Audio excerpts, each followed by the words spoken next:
Welcome back to another Explainer. Today, we're pulling back the curtain and putting the spotlight squarely on the 2026 Tony Award nominations. From Broadway's biggest, flashiest triumphs to the absolute devastation of the morning snubs and the history-making milestones we're witnessing this season, we're going to break the whole thing down using the data and reports fresh from the theater presses. Okay, let's dive into this. Who absolutely dominated the nominations this year? Who got left out in the cold despite massive expectations? And who was quietly, or, well, maybe not so quietly, making Broadway history? We're going to look closely at the numbers and the narratives that are defining this theatrical season. So here's our roadmap for today. First, we'll look at the 2026 Tony contenders. Then, shocking snubs and surprises. After that, making Broadway history. And finally, a spotlight on the legend himself, John Lithgow. All right, let's kick things off with Section 1, the 2026 Tony contenders. When we look at where the theater industry is placing its biggest bets this season, we have a dead heat at the very top. 12 nominations each. The Lost Boys, which is just crammed with special effects and based on that classic 1987 comedy horror movie, is tied neck and neck with Schmigadoon. Now, if you didn't know, that's a candy-colored satire that actually originated as a streaming series on Apple TV+. Right on their heels, though, the sweeping revival of the musical Ragtime pulled in a massive 11 nominations. So the industry is very clearly rewarding huge, big entertainment value here. Now, zooming in on the best new musical category, a major trend really jumps out.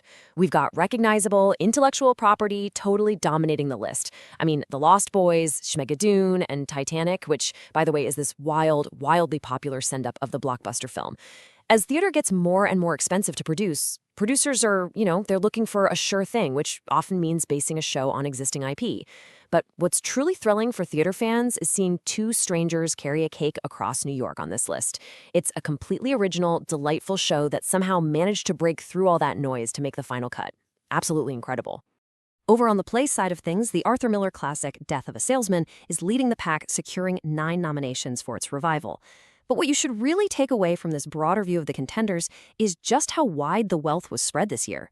24 different shows managed to secure at least 1 nomination. That basically means almost everything currently running got a piece of the pie. Well, almost everything. Which brings us to Section 2, shocking snubs and surprises. With every list of triumphant nominations comes a list of devastating omissions.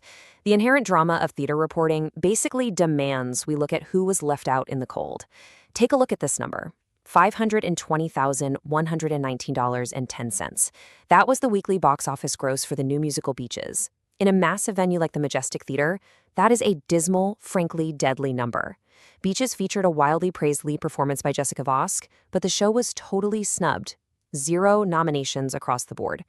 The producers were likely holding out for a Tony nod as a crucial financial lifeline, but now that the door has been shut, a closing notice is almost certainly imminent. Now, what's really interesting about this is the stark contrast you can find within a single cast. Look at the revival of Chess. 2 of the biggest, most bankable stars on Broadway right now, Lea Michele and Aaron Tveit, were completely left out, just totally snubbed. Yet their castmates, Nicholas Christopher, Bryce Pinkham, and Hannah Cruz, all actually secured nominations. It really goes to show that massive name recognition alone just isn't a golden ticket with the Tony nominators this year. And honestly, the sheer volume of star power left off the ballot this season is staggering. Just look at this list of star-studded snubs.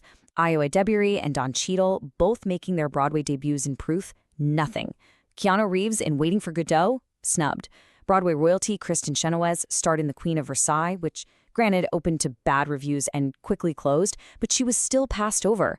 Even Jean Smart, who gave a deeply moving performance in Call Me Izzy, was left out, further frustrating her quest for that elusive EGOT.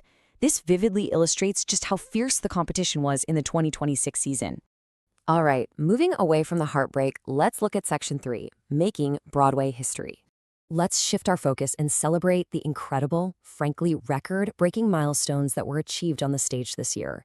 The absolutely crucial number here is 96. At 96 years old, the incredible June Squibb has officially become the oldest Tony nominee ever for her title role performance in the sci-fi drama Marjorie Prime. I mean, it is a massive, inspiring achievement that proves there is absolutely no age limit to delivering excellence on the stage. And right alongside her, we have another historic number, 9. Squib's Marjorie Prime co-star Danny Burstein also made history by picking up his 9th career Tony nomination for his portrayal of John. That kind of incredible consistency makes him the most nominated male actor of all time, just an absolute powerhouse. We also have to highlight what an incredibly rare and massive week it's been for playwright Bess Wohl. Her play, Liberation, won the prestigious Pulitzer Prize for Drama on Monday. And then, just a few days later, it landed a Best New Play Tony nomination. Capturing both of these top-tier honors in the exact same week is a monumental feat that firmly cements Liberation as a must-see piece of theater. Which brings us to our final section, Section 4, Spotlight on Legend John Lithgow. We're going to conclude this explainer by zooming in on one specific nominee to see what true Broadway excellence and longevity looks like. Let's move to Lithgow and see how this builds, because over an astonishing timeline of landmarks, his career is it's remarkable. Back in 1973, Lithgow makes his Broadway debut and immediately wins a Tony Award for The Changing Room. Decades later, in 1996, he kicks off an iconic comedic run on the sitcom Third Rock from the Sun, completely dominating the Emmys. Jump to 2016, he fully transforms into Winston Churchill for the Netflix drama The Crown, sweeping the Emmy and SAG Awards. And now here in 2026, over 50 years after his Broadway debut, he secures yet another Tony nod for his performance in the play Giant. Now, if you somehow need more proof of his legendary status, just look at this staggering amount of hardware. 2 Tony Awards, 7 Emmy Awards, 2 Golden Globes, a Laurence Olivier Award, and 2 Academy Award nominations.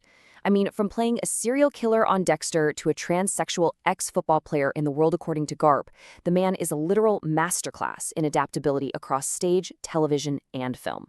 And that brings us right back to his current nomination for Best Actor in a Leading Role in a Play. He's nominated for portraying the complex author Roald Dahl in the play Giant, which recently transferred from London's West End. Critic Arifa Akbar of The Guardian called his performance fabulous, noting his uncanny resemblance to the writer. Lithgow perfectly captured the nuances of Dahl, proving exactly why his name is once again on the Tony ballot this year. So that brings us to our final question for today. Who do you think will take home the biggest prizes on June 7th at Radio City Music Hall? Are the familiar IP heavyweights like Schmigadoon and the Lost Boys going to crush the competition? Or will a completely original show like Two Strangers pull a massive upset? Will the legends continue their historic streaks? Or is this the year of the newcomer? Let me know your predictions, because if there's one thing we know for sure, it's that the stage is set for a night of incredible drama and glory. Thanks for joining me on this explainer, and keep learning.